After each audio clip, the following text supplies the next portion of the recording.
మరో mega event Pawan వస్తేనే ఎన్నో సస్పెన్స్ల మధ్య ఈ సంక్రాంతి పండుగకు విడుదలైన చిరంజీవి ఖైదీ నెంబర్ 150 సినిమా నిజంగా అభిమానులకు మంచి పండుగనే తీసుకొచ్చింది.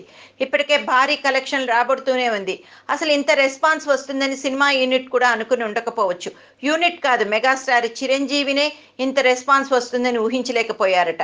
ఈ విషయాన్ని ఆయనే స్వయంగా చెప్పారు.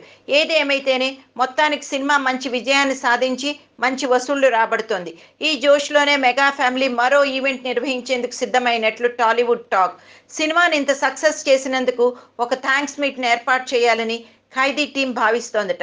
ప్రీ రిలీజ్ ఫంక్షన్ ఏపీలో నిర్వహించగా ఈ ఈవెంట్‌ని ఇక్కడే హైదరాబాద్‌లోనే నిర్వహించాలని అప్పుడే తెర వెనుక కసరత్తులు కూడా ప్రారంభమైనట్లు తెలుస్తోంది.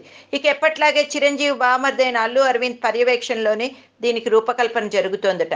మరో ఇంట్రెస్టింగ్ మ్యాటర్ ఏంటంటే ఈవెంట్‌కి తమ్ముడు పవన్ కళ్యాణ్ తీసుకురావాలని చిరంజీవి ఆలోచిస్తున్నారట. మరి ఈ ఈవెంట్‌కైనా పవన్ వస్తాడో రారో అన్నదే $1,000,000 ప్రశ్న. అంతేకాదు పవన్ కళ్యాణ్ ఒప్పుకోవడం ఒప్పుకోకపోవడం మీదనే ఈ కార్యక్రమం ఫైనల్ అయ్యే అవకాశం ఉందట. మరి చూద్దాం పవన్ ఏ నిర్ణయం తీసుకుంటాడో అని ఇండస్ట్రీ వర్గంలో ఒక వార్త హల్చల్ చేస్తోంది.